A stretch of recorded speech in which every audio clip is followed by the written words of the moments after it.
Hi, I'm Steve Good and welcome to my scroll saw workshop. Out here tonight to work on a project that I saw down in Gatlinburg, Tennessee, something similar to it anyway. My wife and I just spent 3 days down there, and we always do the craft circuit because both of us are obviously into making crafts. So I saw some things down there that were done either by carvers or in some cases by wood turners, and I decided to take some of those projects and try to see if I could implement something similar to them on the scroll saw.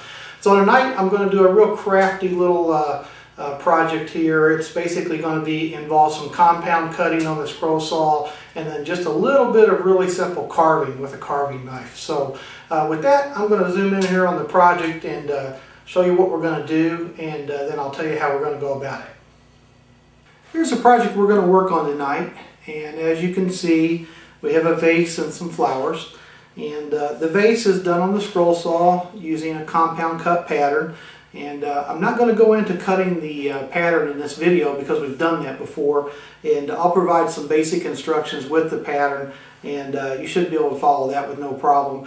If not, I have a couple videos already online about cutting compound patterns, and you can go back and review those to get an idea of how to do it. What we're going to work on tonight are the flowers and what it takes to make those. I wanted the whole project to be totally handmade. Obviously you could buy some small flowers and put them in the vase, but this just gives you a chance to make everything yourself. So what I'm going to do tonight is show you the tools we're going to need to make these flowers and the supplies we'll need, and then I'll show you just the basics of how to carve these out. They're really simple, and they don't look too bad when they're done. Okay, here's a close-up of one of the flowers we're going to work on here tonight. And basically what we've done is I've taken some dowel rod and a carving knife and just carved the petals of the flower out of the dowel rod. And I'll show you the technique for doing that here in a minute, but I just want to talk a second about the dowel rod I'm using. This one happens to be 5/16, but 3/8 would work just as well. 1/4 inch dowel's starting to get a little bit small, but you could probably do it with the 1/4 inch also if you're just a little bit more patient with the cut. Now what I did is I cut this dowel rod down to about an 8-inch length, which gave me plenty of length to get 3 flowers out of it, which is what I needed for the vase. And then I let the dowel soak in water for about a half an hour to an hour just to make it a little more pliable as we cut, because the petals on the flower have a tendency not to want to stay open real well, and so if they're wet, it helps them stay open. So with that, I'm going to show you the tools we're going to need. To cut these flowers, you're going to need a couple basic tools. You're going to need a set of wire cutters because we're going to use some 22 gauge stem wire that you can get at any floral shop or hobby store to make the stems out of. We're going to use some needle nose pliers to bend a little tab onto the end of the wire. Obviously you're going to need a carving knife, and you need a nice knife that's really sharp. So if you don't have a decent carving knife, you might want to pick one up. Now, I've found that the blade that's best for carving these petals is a straight blade. The curved blades tend to not do quite as good a job. So I've got a straight blade installed in my carving knife. And last, what we're going to need is a hand drill with a 1/16 inch drill bit in it. And that's what we're going to use to make the hole for the stem of the flower. Okay, that's what we'll need other than our dowel rod. I'm going to go get it out of the water where it's been soaking, and we'll begin carving. Dowel rod here, and on the one end of the dowel rod, I've just shaped, just slightly rounded over the bottom of the dowel, and that will be the back of the flower. So it makes it just look a little nicer if you just round it over just a little bit. You want to leave a pretty good flat section here that we can drill the hole in also, but do round it over just a little bit. Now, from where you start the round over, which is probably about 1/4 inch up, we want to go up about 1 inch above that, and that's where we're going to begin to cut the petals.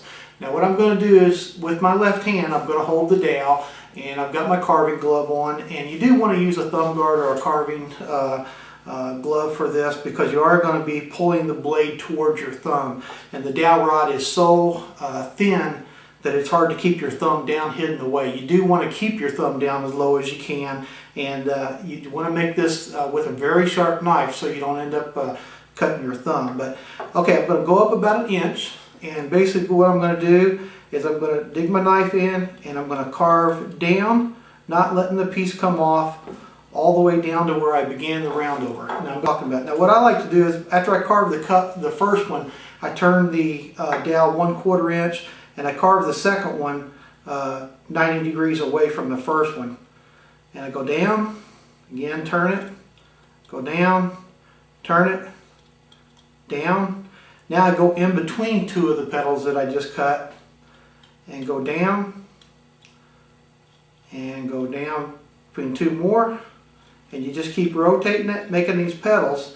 Now as you're doing this, obviously the dowel where the butt of the flower would be is getting thinner, and eventually once you get all your petals cut, the dowel will basically just break off. So just go ahead and keep going around using your knife to cut more petals. Now this takes a little bit of practice, and I can't claim that I'm very good at it either yet, but with just a little bit of practice you can get these petals looking pretty good. Okay, so now we've got our flower cut, and what I like to do is kind of bend these petals over a little bit to open the flower up some, and they look better if you do that. You can have some a little more closed up and some more open, and it might look a little more realistic. Then what I do is I'll set the flower down on the workbench like this, and I'll just push it and roll it to try to get those petals to stay nice and opened up. And there's our little flower all cut out.